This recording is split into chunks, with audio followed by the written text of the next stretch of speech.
Bienvenue dans cette 10e vidéo. Dans cette vidéo, on va rassembler pas mal de pièces du puzzle. C'est une vidéo importante pour les personnes qui sont en perte de confiance par rapport au plan, c'est-à-dire à cette idée qu'on est en train de vivre une période qui a été planifiée de longue date.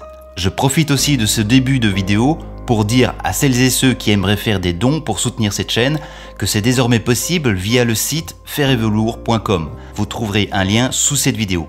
Un tout grand merci aux personnes qui auront la gentillesse d'offrir leur soutien.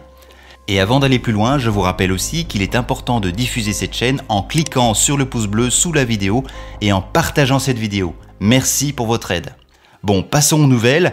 Si vous suivez un peu l'actualité, si vous allez voir ce que d'autres personnes relaient comme information, peut-être remarquez-vous comme moi qu'on commence à être noyé sous les nouvelles en rapport avec ce qui se passe aux États-Unis.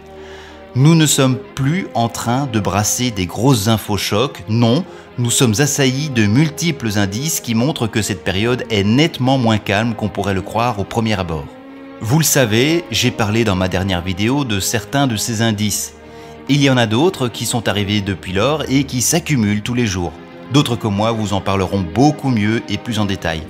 Dans cette vidéo, j'aimerais prendre du recul et faire le point comme je le fais souvent. Vous vous souvenez comment on en est arrivé là ? Vous vous souvenez de l'insouciance dans laquelle nous nous trouvions il y a un an, avant que tout le monde ne se mette à paniquer, alors qu'on ne savait pas si ce virus allait être meurtrier ou non? Bon, et bien maintenant qu'on voit que tout est fait pour ne pas soigner les malades, on a bien l'impression qu'on veut rendre ce virus plus grave qu'il ne l'est réellement. Mais à l'époque, personne ne savait, personne n'envisageait non plus que ça puisse être une offensive déguisée de l'État profond pour attaquer le très bon bilan du président Blon, en plus d'être un ingrédient indispensable pour amener le grand reset. Quoi qu'il en soit, imaginez que le président Blon ait utilisé cette attaque pour anticiper, d'un point de vue juridique, officiellement, la pire situation que ce virus pouvait provoquer pour son administration. La pire situation, c'est quoi? C'est que lui et son administration soient hors d'état de gouverner le pays parce que assaillis par le virus. Un pays qui perd subitement son gouvernement, c'est un peu comme un être humain qui perd sa tête, ça part en cacahuète.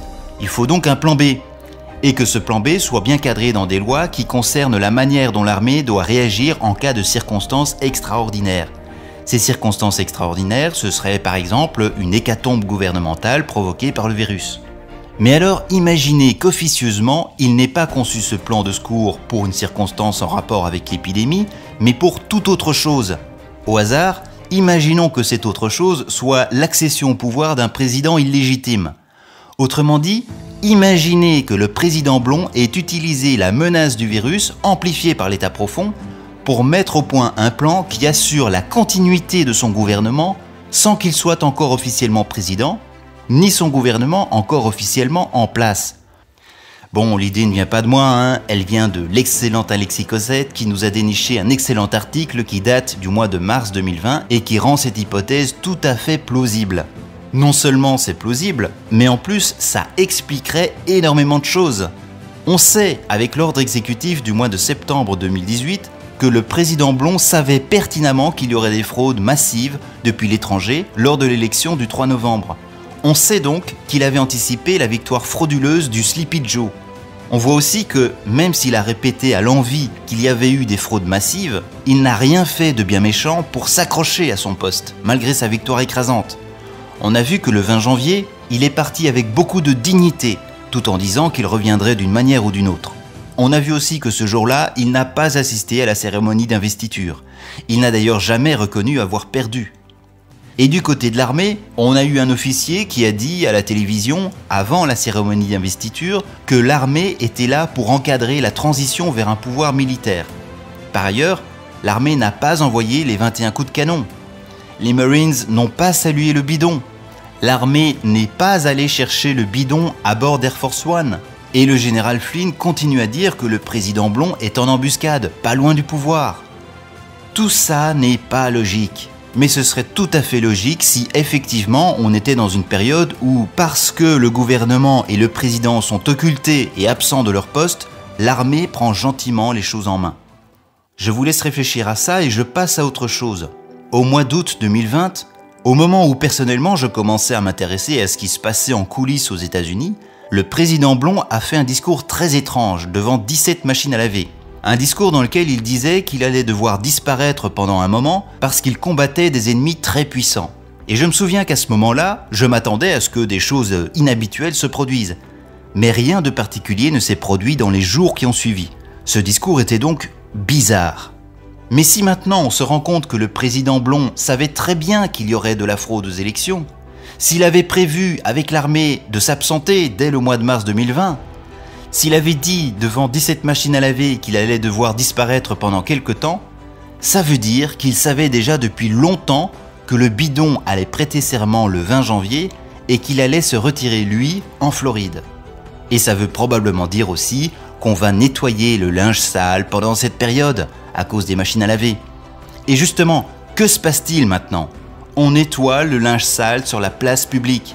Des affaires de pédocriminalité ressortent un peu partout, on en apprend énormément sur la manière dont les fraudes électorales se sont déroulées, les créatures du Marais sont inquiétées, etc. Et c'est aussi l'occasion pour le peuple américain d'ouvrir les yeux sur la manière de fonctionner de leurs élites. Bref, le grand nettoyage a commencé. Par conséquent, si on voit les choses sous cet angle-là, tout s'éclaire et tout s'emboîte, et on peut se dire que le plan ne s'est jamais aussi bien déroulé. Si, comme on le dit, l'armée a demandé au président Blond de devenir président pour mettre l'État profond en échec sans devoir passer par l'option du coup d'État militaire, qui aurait créé des émeutes complètement folles, peut-être qu'aujourd'hui, le but du plan est justement de faire en sorte que la mise en échec de l'État profond se fasse le plus possible dans le calme et sans émeute.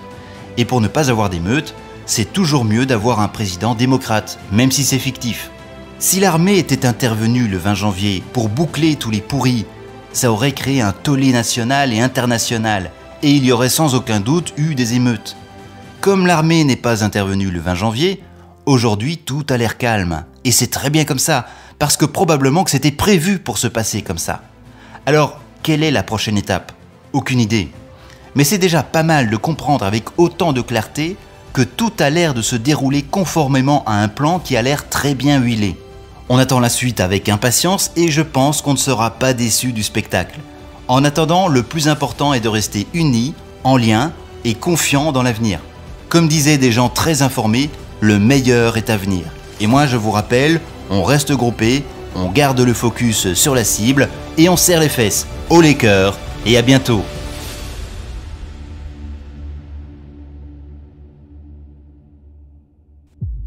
N'oubliez pas de vous abonner et d'activer la cloche pour être informé de mes prochaines vidéos. Et on avance ensemble.